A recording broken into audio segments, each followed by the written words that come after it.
जरा कुछ कर दिखा, लड़ जरा कुछ कर दिखा, जोर लगा तो जोर लगा, लड़ जरा। Welcome back to Arihantam academy YouTube channel. अभी तक हम लोगों ने बहुत सारा एक्सरसाइज अलग अलग बुक का अलग अलग तरीके से कर रखा है। आज जो करने जा रहे हैं वो क्लास 8 का नए बुक से है, गणित प्रकाश से, जो square and its square root और स्क्वायर एंड क्यूब है। उसका पहला क्वेश्चन हम लोग देखेंगे और क्वेश्चन के साथ कॉन्सेप्ट को समझेंगे, सो दैट क्वेश्चन के अकॉर्डिंग क्या हो, मुझे पता हो कॉन्सेप्ट हम क्या लगा रहे हैं। जैसे पहला क्वेश्चन अगर देखा जाए तो वो पेज नंबर 10 पे, फिगर इट आउट। क्वेश्चन क्या है जरा वो देखिएगा। क्वेश्चन कह रहा है which of the following number are not a perfect square. कौन सा नंबर परफेक्ट स्क्वायर नहीं है ये बताना है। उसके लिए मुझे इसके बारे में पता होना चाहिए कि हाँ, स्क्वायर फाइंड आउट कैसे करते हैं विदाउट कैलकुलेशन, बिना कैलकुलेशन किए हुए कैसे फाइंड आउट करेंगे। अगर मुझे कैलकुलेशन करना होता तो क्या करते, प्राइम फैक्टर सबका निकाल देते, पता चल जाता कि हाँ ये परफेक्ट स्क्वायर है या नहीं। अच्छा, अब कह रहा है कि बताना है कि है या नहीं, कैलकुलेशन नहीं करना, तो उसके लिए कॉन्सेप्ट पता होना चाहिए। और कॉन्सेप्ट के लिए क्या है, देखो 1 का स्क्वायर क्या होता है, 1 होता है। 2 का स्क्वायर क्या होता है, 4। 3 का स्क्वायर क्या होता है, 9। 4 का स्क्वायर क्या होता है, 16। 5 का स्क्वायर क्या होता है, 25। 6 का स्क्वायर क्या होता है, 36।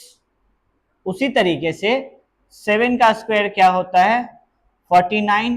8 का स्क्वायर क्या होता है, 64। ठीक है। 9 का स्क्वायर होता है 81 एंड 10 का स्क्वायर होता है 100।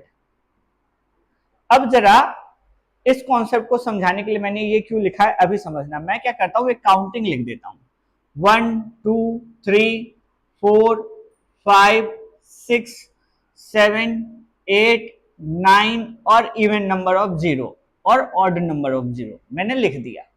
इवन नंबर ऑफ 0 कहने का मतलब क्या है, 2 0। ऑड कहने का मतलब क्या है, 1 0 मैंने लिखा है।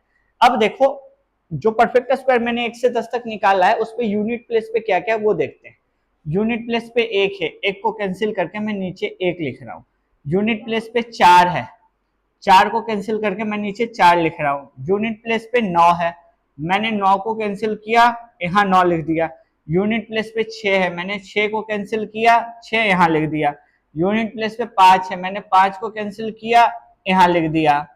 यूनिट प्लेस पे 6 ऑलरेडी देखो कैंसिल है, यूनिट प्लेस पे 9 ऑलरेडी कैंसिल है, यूनिट प्लेस पे 4 ऑलरेडी कैंसिल है, यूनिट प्लेस पे 1 ऑलरेडी क्या है, कैंसिल है। यूनिट प्लेस पे डबल 0 है, मींस इवन नंबर ऑफ 0 है, ये मैंने यहां लिख दिया। दैट मींस ये क्या लिखा है मैंने, देखो ये सब स्क्वायर के यूनिट प्लेस पे नंबर क्या है, सेम आ रहा है ना। 1 से लेकर के 5 तक के बाद देखो रिपीट हो रहा है, 6 आ रहा है, 9 आ रहा है, 4 आ रहा है, 1 आ रहा है, 2 0 आ रहा है। क्या कहीं 2 आया यूनिट प्लेस पे, क्या कहीं 3 आया यूनिट प्लेस पे, या कहीं सिंगल 0 आया यूनिट प्लेस पे, या कहीं 7 आया यूनिट प्लेस पे, या कहीं 8 आया यूनिट प्लेस पे, नहीं ना। दैट मीन्स क्या, अगर कोई नंबर एंड हो रहा है, किसके साथ एंड हो रहा है, एंड विद किसके साथ, 1 4 9 6 5 और इवन नंबर ऑफ 0 के साथ हो रहा है, then we can say that we can say that the number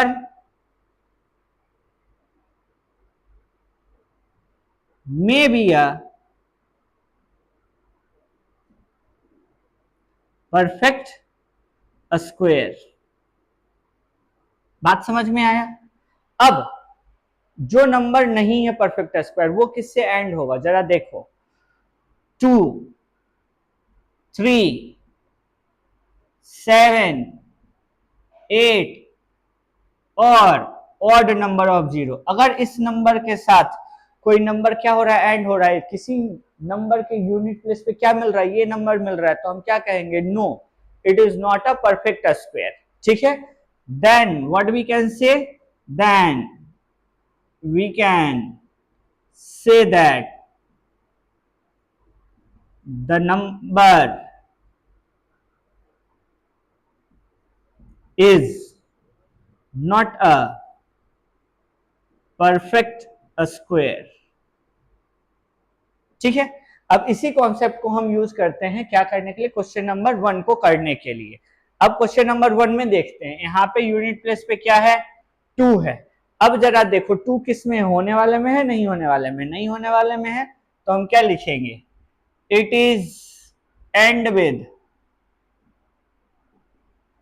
2, so 2032 is not a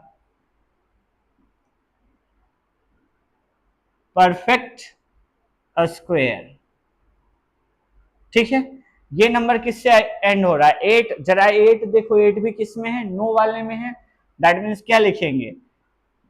it is and with 8, so 2048 is not a perfect square. अब देखिए ये किससे एंड हो रहा है? 7 से हो रहा है। 7 भी किस में है? नो वाले में है। दैट मीन्स हम यहां पर भी क्या लिखेंगे? यहां पर भी लिखेंगे it is and with 7, so 1027 is not a perfect square. अगर मैं बात करूं, किसका बात करूं? 1089 यूनिट प्लेस पे क्या आ रहा है? 9 आ रहा है। 9 किस में है? यस वाले में है। तो हम क्या लिखेंगे? It is and with 9, so it may be a perfect square. बात समझ में आया? क्या किया मैंने यूनिट प्लेस को चेक करके ये बताया कि ये नंबर परफेक्ट स्क्वायर है या नहीं। कहने का मतलब क्या है? जिस नंबर से एंड हो रहा था अगर वो होता परफेक्ट स्क्वायर वाले में तो वो परफेक्ट स्क्वायर है, नहीं वाले में था तो वो परफेक्ट स्क्वायर नहीं है। इसी छोटे से कॉन्सेप्ट से इस क्वेश्चन को करना था, इसलिए मैंने इस कॉन्सेप्ट को यहीं पे क्या किया है? इंट्रोड्यूस किया है। इसके साथ हमारा क्वेश्चन नंबर 1 कंप्लीट हुआ। Thank you so much. हम लोग मिलेंगे नेक्स्ट वीडियो में। धन्यवाद।